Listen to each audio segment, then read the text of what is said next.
Chapter 16. After I had my breakfast, it was only around noon, and I wasn't meeting old Sally till 2 o'clock, so I started taking this long walk. I couldn't stop thinking about those two nuns. I kept thinking about that beat-up old straw basket they went around collecting money with when they weren't teaching school.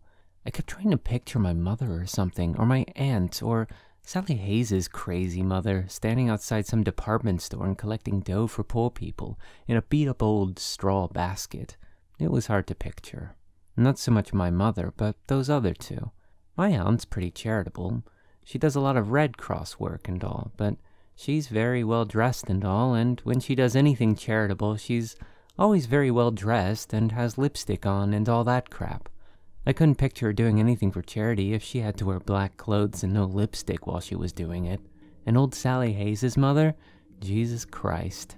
The only way she could go around with a basket collecting dough would be if everybody kissed her ass for her when they made a contribution. If they just dropped their dough in her basket, then walked away without saying anything to her, ignoring her and all, she'd quit in about an hour. She'd get bored. She'd hand in her basket and then go someplace swanky for lunch. That's what I liked about those nuns.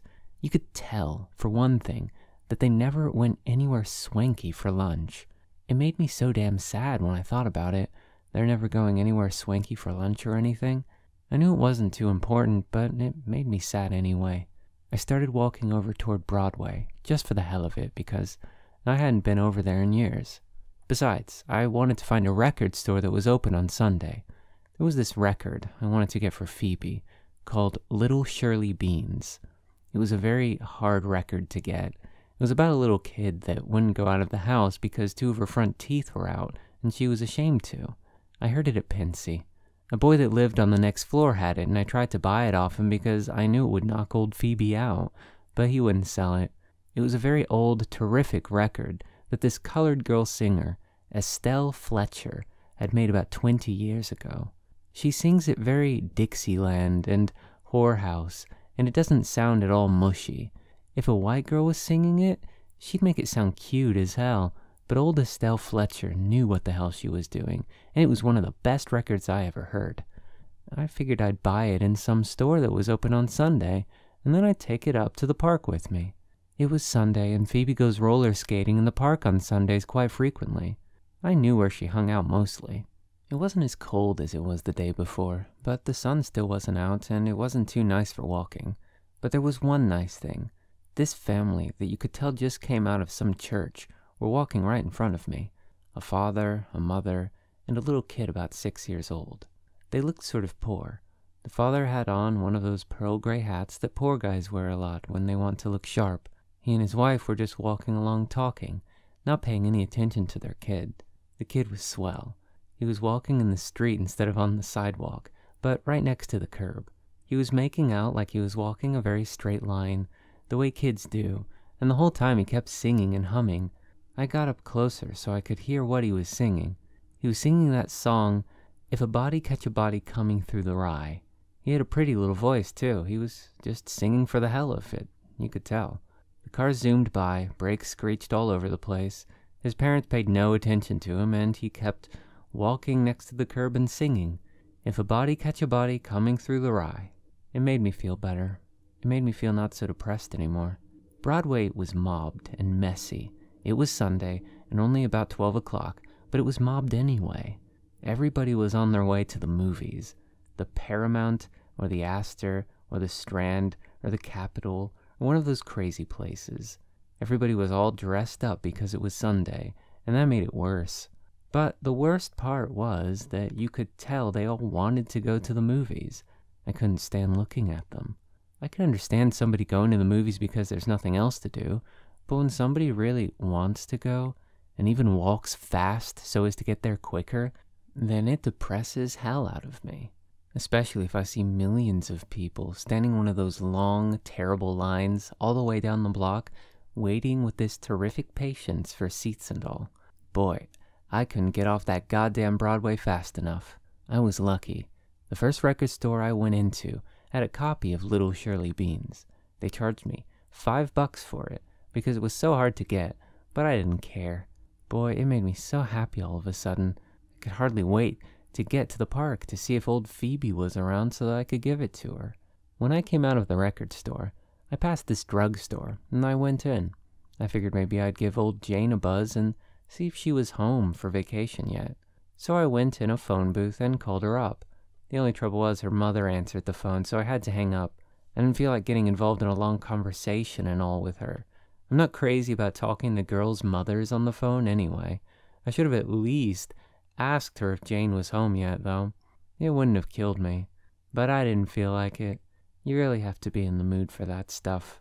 I still had to get those damn theater tickets, so I bought a paper and looked up to see what shows were playing. On account of it was Sunday, there were only about 3 shows playing. So what I did was, I went over and I bought 2 orchestra seats for I Know My Love.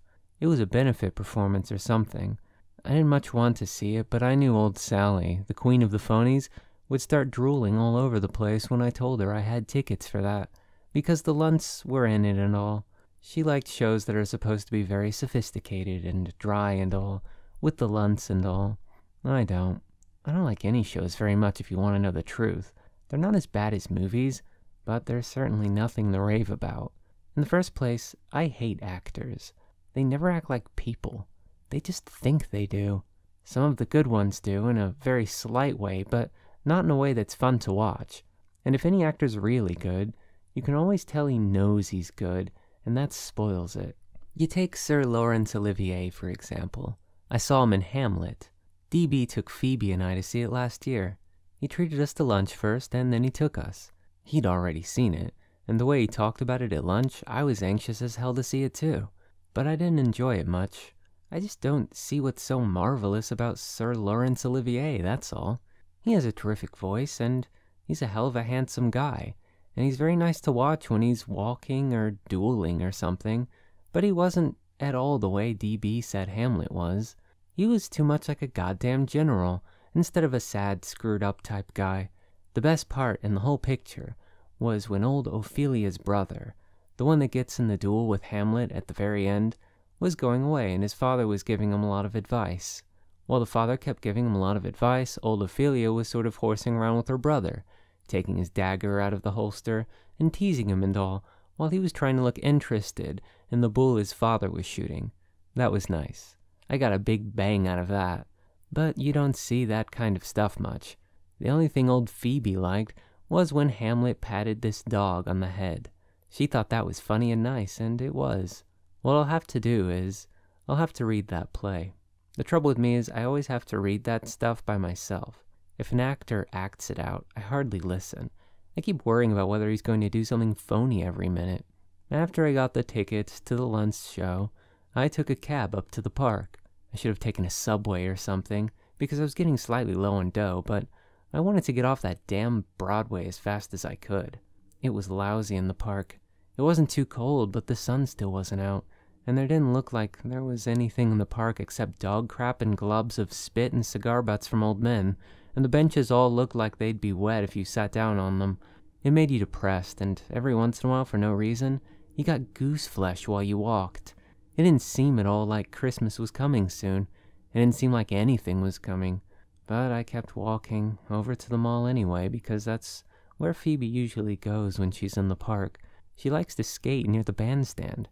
It's funny. That's the same place I used to like to skate when I was a kid. When I got there, though, I didn't see her around anywhere. There were a few kids around skating and all, and 2 boys were playing flies up with a softball, but no Phoebe. I saw one kid about her age, though, sitting on a bench all by herself, tightening her skate. I thought maybe she might know Phoebe and could tell me where she was or something, so I went over and sat down next to her and asked her, "Do you know Phoebe Caulfield, by any chance?" "Who?" she said. All she had on was jeans and about 20 sweaters. You could tell her mother made them for her because they were lumpy as hell. "Phoebe Caulfield. She lives on 71st Street. She's in the 4th grade over at—" "You know Phoebe?" "Yeah, I'm her brother." "You know where she is?" "She's in Miss Callan's class, isn't she?" the kid said. "I don't know." "Yes, I think she is." "She's probably in the museum then. We went last Saturday," the kid said. "Which museum?" I asked her. She shrugged her shoulders, sort of.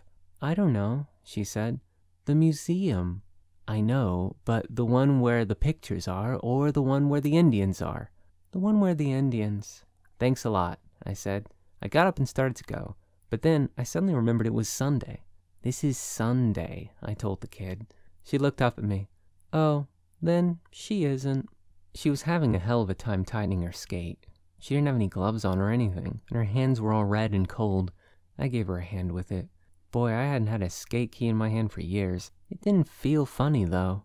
You could put a skate key in my hand 50 years from now, in pitch dark, and I'd still know what it is. She thanked me and all, when I had it tightened for her. She was a very nice, polite little kid. God, I love it when a kid's nice and polite when you tighten their skate for them or something. Most kids are. They really are. I asked her if she'd cared to have a hot chocolate or something with me, but she said no, thank you. She said she had to meet her friend. Kids always have to meet their friend, and that kills me. Even though it was Sunday, and Phoebe wouldn't be there with her class or anything, and even though it was so damp and lousy out, I walked all the way through the park over to the Museum of Natural History. I knew that was the museum the kid with the skate key meant. I knew that whole museum routine like a book. Phoebe went to the same school I went to when I was a kid, and we used to go there all the time. We had this teacher, Miss Eigeltinga, that took us there damn near every Saturday. Sometimes we looked at the animals, and sometimes we looked at the stuff the Indians had made in ancient times. Pottery and straw baskets, and all stuff like that. I get very happy when I think about it, even now. I remember after we looked at all the Indian stuff, usually we went to see some movie in this big auditorium. Columbus. They were always showing Columbus discovering America, having one hell of a time getting old Ferdinand and Isabella to lend him the dough to buy ships with, and then the sailors mutinying on him and all. Nobody gave too much of a damn about old Columbus, but you always had a lot of candy and gum and stuff with you, and the inside of that auditorium had such a nice smell. It always smelled like it was raining outside, even if it wasn't, and you were in the only nice, dry, cozy place in the world. I love that damn museum. I remember you had to go through the Indian room to get to the auditorium. It was a long, long room, and you were only supposed to whisper. The teacher would go first, then the class. You'd be 2 rows of kids, and you'd have a partner. Most of the time, my partner was this girl named Gertrude Levine. She always wanted to hold your hand, and her hand was always sticky or sweaty or something. The floor was all stone, and if you had some marbles in your hand and you dropped them, they bounced like madmen all over the floor, and made a hell of a racket, and the teacher would hold up the class and go back and see what the hell was going on. She never got sore, though, Miss Eigeltinger. Then you'd pass by this long, long Indian war canoe, about as long as 3 goddamn Cadillacs in a row, with about 20 Indians in it, some of them paddling, some of them just standing around looking tough, and they all had war paint all over their faces. There was one very spooky guy in the back of the canoe, with a mask on. He was the witch doctor. He gave me the creeps, but I liked him anyway. Another thing, if you touched one of the paddles or anything while you were passing, one of the guards would say to you, "Don't touch anything, children." But he always said it in a nice voice, not like a goddamn cop or anything. Then you'd pass by this big glass case with Indians inside it, rubbing sticks together to make a fire, and a squaw weaving a blanket. The squaw that was weaving the blanket was sort of bending over, and you could see her bosom and all. We all used to sneak a look at it, even the girls, because they were only little kids and they didn't have any more bosom than we did. Then, just before you went inside the auditorium, right near the doors, you passed this Eskimo. He was sitting over a hole in this icy lake, and he was fishing through it. He had about 2 fish right next to the hole that he'd already caught. Boy, that museum was full of glass cases. There were even more upstairs, with deer inside them drinking at water holes, and birds flying south for the winter. The birds nearest you were all stuffed and hung up on wires, and the ones in back were just painted on the wall, but they all looked like they were really flying south. And if you bent your head down and sort of looked at them, upside down, they looked in an even bigger hurry to fly south. The best thing, though, in that museum, was that everything always stayed right where it was. Nobody'd move. You could go there 100,000 times, and that Eskimo would still be just finished catching those 2 fishes, the birds would still be on their way south, and the deers would still be drinking out of that water hole with their pretty antlers and their pretty skinny legs, and that squaw with the naked bosom would still be weaving that same blanket. Nobody'd be different. The only thing that would be different would be you. Not that you'd be so much older or anything. It wouldn't be that exactly. You'd just be different, that's all. You'd have an overcoat on this time, or the kid that was your partner in line the last time had got scarlet fever, and you'd have a new partner. Or you'd have a substitute taking the class instead of Miss Eigeltinger. Or you'd heard your mother and father having a terrific fight in the bathroom. Or you'd just passed by one of those puddles in the street with gasoline rainbows in them. I mean, you'd be different in some way. I can't explain what I mean. And even if I could, I'm not sure I'd feel like it. I took my old hunting hat out of my pocket while I walked and put it on. I knew I wouldn't meet anybody that knew me, and it was pretty damp out. I kept walking and walking, and I kept thinking about old Phoebe going to that museum on Saturdays the way I used to. I thought how she'd see the same stuff I used to see, and how she'd be different every time she saw it.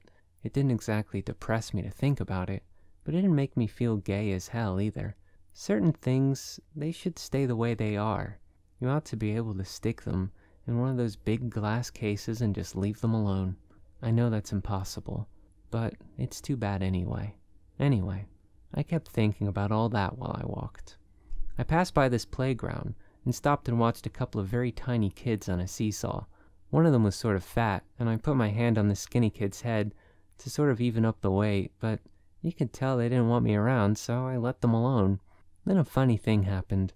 When I got to the museum, all of a sudden, I wouldn't have gone inside for $1,000,000. It just didn't appeal to me. And here I'd walked through the whole goddamn park and looked forward to it and all. If Phoebe'd been there, I probably would have, but she wasn't. So all I did in front of the museum was get a cab and go down to the Biltmore. I didn't feel much like going. I'd made that damn date with Sally, though.